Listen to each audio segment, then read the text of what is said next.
Nais kong ibahagi sa inyo ang isang paksa na pinamagatan nating si Jesus na Diyos na nagkatawang tao.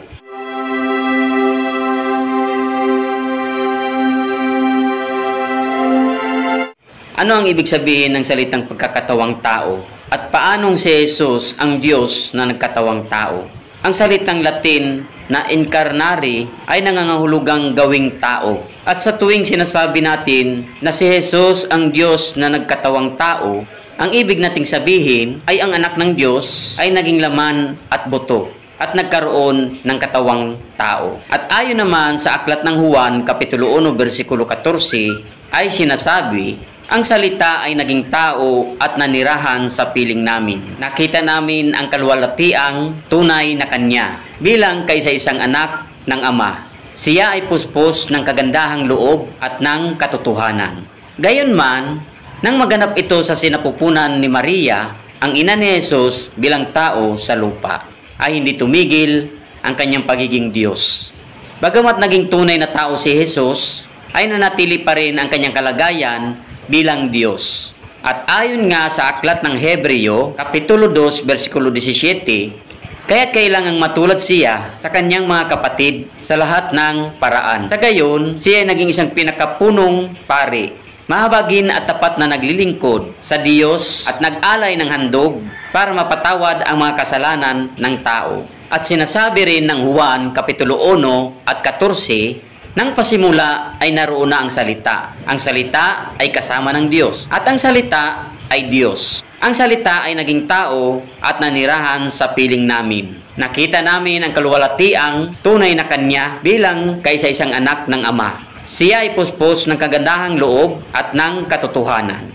Kaya nga mga kapatid, kung paanong nagawa ni Jesus na maging tunay na tao at tunay na Diyos sa parehong pagkakataon ay isa sa mga dakilang misteryo ng Kristyanismo. Gayunpaman, ito ay isang pagsubok sa pagiging tama ng isang pananampalataya. Pinatunayan ng ating Panginoong Hesus na siya ay tunay na Diyos na bagamat nagkatawang tao sa pamamagitan ng kanyang pagkabuhay na mag-uli sa isang pisikal na katawan. At ayon nga sa aklat ng Lucas, Kapitulo 24, versikulo 39, ay sinasabi, tingnan ninyo ang aking mga kamay at mga paa. Ako nga ito. Hawakan ninyo ako at pagmasdan. Ang multo ay walang laman at buto. Ngunit ako'y mayroon, tulad ng nakikita ninyo. Mga kapatid, si Jesus ay naging tao sa lahat ng kaparaanan, maliban sa kasalanan. Nabuhay siya sa lupa nang walang anumang kasalanan. At marami pang beses na pinatunayan ng Panginoong Jesucristo ang kanyang pagiging tao at pagiging Diyos sa pamamagitan ng kanyang mga ginawang himala at mga kahangahangang bagay. At nang maging tao si Jesus ay hindi nagbago ang kanyang kalikasan. Sa kanyang orihinal na kalikasan, si Jesus ay espiritu. Ngunit nagpakababa siya at hindi ginamit ang lahat ng kanyang kapangyarihan at pribilehiyo bilang Diyos. At ayon sa aklat ng Pilipos, Kapitulo 2, versikulo 6 hanggang 8, kahit siya ay likas at tunay na Diyos, hindi niya ipinagpilitang manatiling kapantay ng Diyos. Sa halip, kusa niyang hinubad ang pagiging kapantay ng Diyos at naging katulad ng isang alipin. Ipinanganak siyang tulad ng mga karaniwang tao. At nang si Kristo ay maging tao, nagpakumbaba siya at naging masunurin hanggang kamatayan. Maging ito man ay kamatayan sa krus. Kaya naman mga kapatid, ang Diyos ay hindi maaaring tumigil sa pagiging Diyos dahil siya ay hindi nagbabago at siya ay walang hanggan.